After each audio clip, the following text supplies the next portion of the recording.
All right, gentlemen. All right, kings. Welcome back, my salt of the earth, hard-working gentlemen. So we're going to take a look at this TikTok trend that's actually hit the news circuit called lazy girl jobs. It's about a bunch of women who don't, well, not women, little girls who think they know how the world works already because they have so many followers on TikTok and Instagram that they don't really want to work anymore, but they still want to get paid enough to afford their vacation, all their medical expenses, a house, to live the life and only work, I don't know, maybe 2, 3 hours a day. So let's see what the news broadcasters have to say about this. Business professor Susie Welch. Susie, welcome. It's great to have you on set. Thank you so much. All right, this is one I had not heard of until you wrote this op-ed. What is it? I had not heard of it either until it was brought to my attention by my students and others, and it's a trend and quite a popular one on TikTok where a life coach, it started with a 20-something life coach. Right there, right there. A 20 something life coach. A life coach and a relationship expert is the biggest self promoting BS you could ever give yourself, any kind of title. How can you be a life coach when you've barely lived a life? How can you be a relationship expert when you have failed after failed after failed marriages, failed, failed relationships? But I'm going to tell people what to do because what you're the shining example of success. The only people that should be relationship experts are our parents and grandparents who have been married for 50, 60 years. Life coach experience from a 20-year-old. Get the hell out of here. Self-described, advocated for young women in this case to take jobs low stress, 60 to 80K, where you can just check in, kind of. Yeah. Low stress. You know, just work a couple hours. Work 3 hours a day, and you'll get paid 60 to $80,000. So easy, so easy. Mentally do very little and then clock out and collect your paycheck and then spend the majority of your life focusing on what's happening outside of work and becoming amazing humans. And I saw this and probably maybe my head did not explode the way Joe's might have, but I took issue with this. Yeah, it's more of what I've been hearing, which is this. For me, it wasn't so much the word lazy. I think that they don't want to be lazy so much as what I generally experience from Gen Z, which is this strong desire to avoid anxiety at any cost. Anxiety, any minute sense of stress, any minute sense of pressure, they crumble like a paper tiger. They fall like a house of cards. It's just, this is what happens when you have helicopter parents who do not teach you, that do not prepare you for the way the world truly is. You might be an influencer on social media, but when you walk out that door to the real world, you're no different than anybody else. And life will bitch slap you across the face with a heavy dose of reality. And actually, this is what drove me to go speak to a psychiatrist who specializes in Gen Z anxiety and say, what's going on here? And what the phenomenon is this overwhelming desire to not feel discomfort, and that includes in your career. I know. I mean, and my argument. I understand it. I mean, I don't want to feel it either. I don't either. But my argument to my students is, okay, well, sort of, you call it anxiety. Could it just be adulthood? Exactly. Thank you, thank you, thank you. For years, I struggled financially. For years, I struggled. Would I like to have gone out to Buffalo Wild Wings and had lunch with my friend? Yeah. But I'm looking at it like that's $20, and that's $20 I could just use for groceries. That I could eat a meal for, I don't know, like $1.17, some chicken and rice, some, rice from Walmart and some crappy budget chicken. But you know what? For $1.17, it fed me up.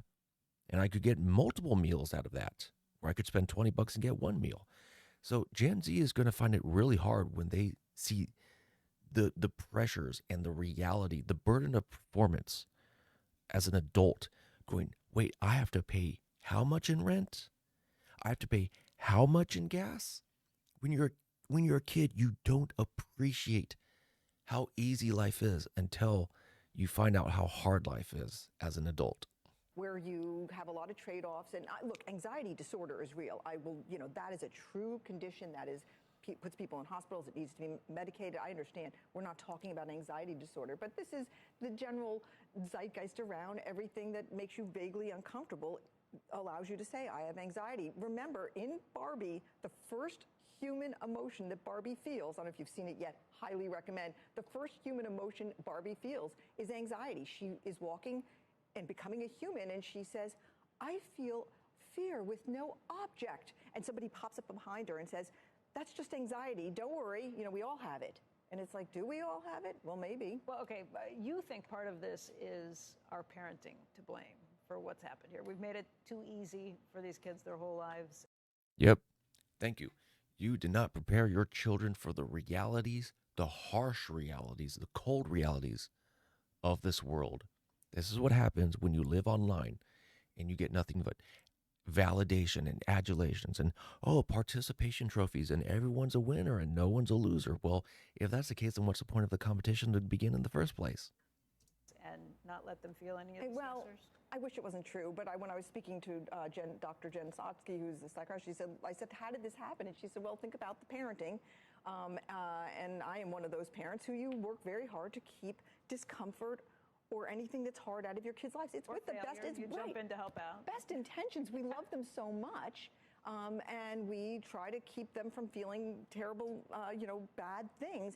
And then what happens is they get no practice with anxiety. And anxiety is something that when you've done it a few times, you think, oh, it doesn't kill me. I can go on. I can do hard things. But what you get is a bunch of 20-somethings who have never really had to make hard decisions or do very hard things. And then when they start to feel it, they're like, ow, ow, I want to run away. Can I add something else to, Yes. the pot, though? I was thinking a lot about this since I swear to God, if Gen Z doesn't man up and fairly and equally woman up, because you ladies fought for equality, if men have to man up and deal with our problems, you ladies have to woman up and deal with your problems. We are going to be in for very, very hard times. And it's kind of funny how every generation kind of complains about the generation that came after it. How Gen X will complain about the millennials, and millennials will complain about Gen Z. I'm just wondering, how bad is it going to be? What is Gen Z going to complain about the generation after? I think it's Generation Alpha. But how bad is Generation Alpha going to be that Gen Z is going to be the one complaining?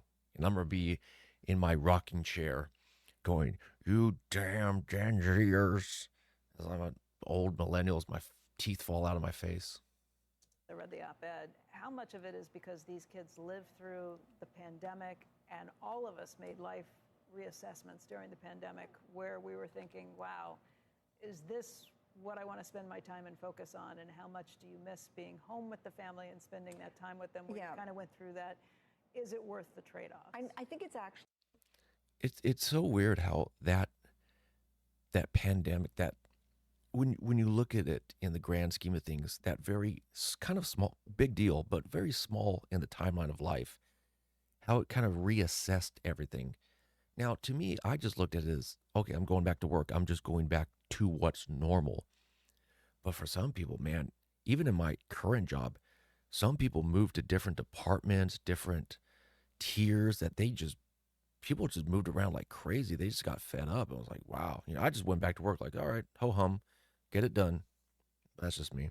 With the younger generation, we were making different thoughts about, I think our generation was saying, wait, being at home with the family is kind of great. Maybe I should do more of this.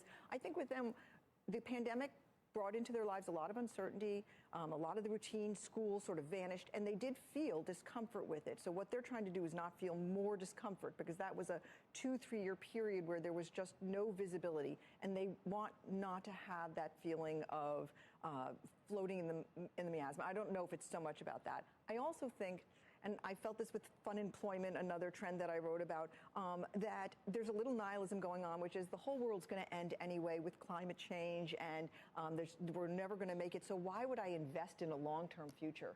Why would I play the long game?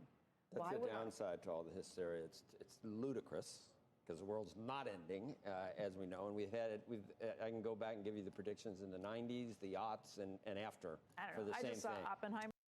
Exactly. And for those of you who may be too young, you may not know about this, but those of you who are older will kind of remember this. When the year 2000 was coming around, You had 1998, 1999, and the theory was at the time that computers read the last two digits of the calendar, 9899, and then when the year 2000 was hit, it was going to be 00, and that computers would not register zero zeros. Like, how can I read something that doesn't exist? And banks were going to crash. And I'm not making a joke about this. I'm not making. If you are born after the year 2000, you probably haven't heard these stories. If you're before 2000, you probably remember this. But that banks were going to crash, nuclear bombs were just going to self-release, that the missile silos were going to go off, planes were going to fall out of the sky, the power grid was going to go out. I'm not making a joke. There was pandemonium. Everyone was freaking the f out. I remember my dad telling me a couple years ago, because we're just talking about life and trends, that at the time leading up to it, that he had a coworker who was stockpiling, guns and ammunition, just bunch of ammo, waiting for the digital at the time, the digital apocalypse to happen, and he was ready to. Yeah, I had these guns buried over here, and I had this ammunition buried over there, and he was prepping, and that when nothing happened, and literally nothing happened, not even a light flicker, that he when he saw him next time at work, he looked like all bummed out, like, man, all this prepping for nothing. Like, really? You're really that ready to just go ape shit and just start offing people? But I don't know. Crazy times. I'm a little less. That you I'm got a little much more better concerned. chance of ending that way. But this I'll is, tell you you that know, much. the But delay. Susie, there's times when I say, wow, it's a pain getting old, right? Yeah. What are the alternatives? I mean, it's a pain with getting anxiety when you're living your life, but the alternatives are not living your life. I mean, Right. it's just a fact of the matter. And maybe I have tried to spare my kids. I hope they've never had a bad day, Right. neither one of them, in their entire life. Am I wrong to do that? Do they need to be at the school of hard knocks at some I think point? that probably the answer is yes. Look, I did the same thing, Joe. I mean, I tried to help my kids and keep them from anything. Although my kids, after this article appeared, all have informed me that they experienced plenty of anxiety, despite my best efforts. Right. That they Mom.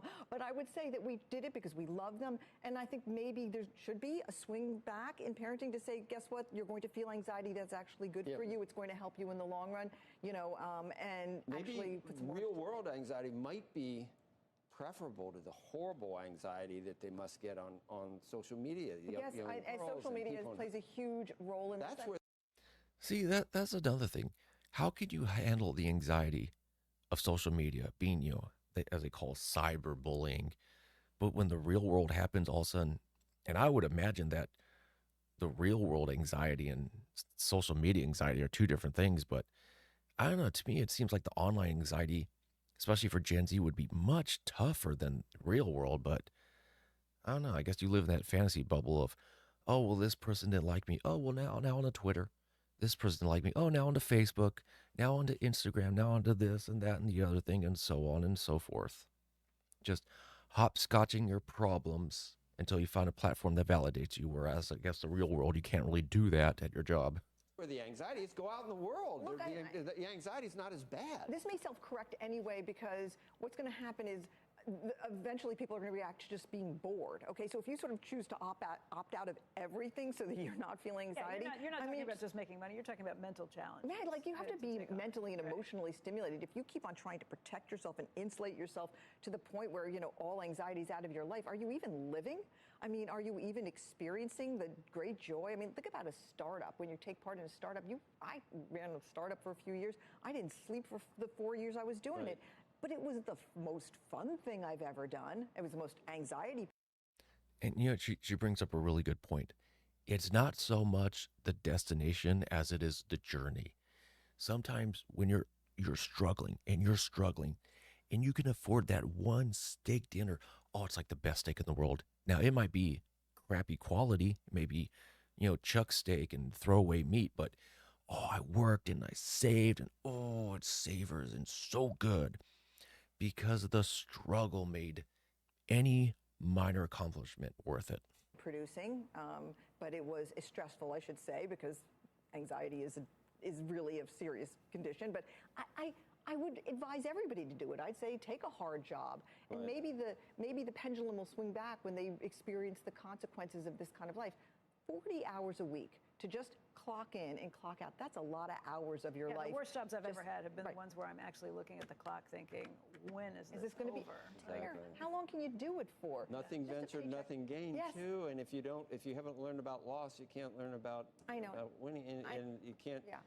If you haven't seen the sunshine, or you can't see the sunshine if you haven't seen the rains. Yep. Well, gentlemen, I know my hardworking kings are out there grinding, being the truck drivers, being the stock boys. You know what? Everything's appreciated. You guys make the world run. No matter how, yeah, you might have a girl go, oh, you're not a banker. You're not a business owner. Blah, blah, blah, blah, blah, blah, blah, blah. Yeah, let these women try to do grocery shopping when we ain't stocking the shelves. Let these women try to buy the clothes when us truck drivers aren't delivering the goods. We make this world run. So, gentlemen, kings, thank you for coming back. Take care and take it easy.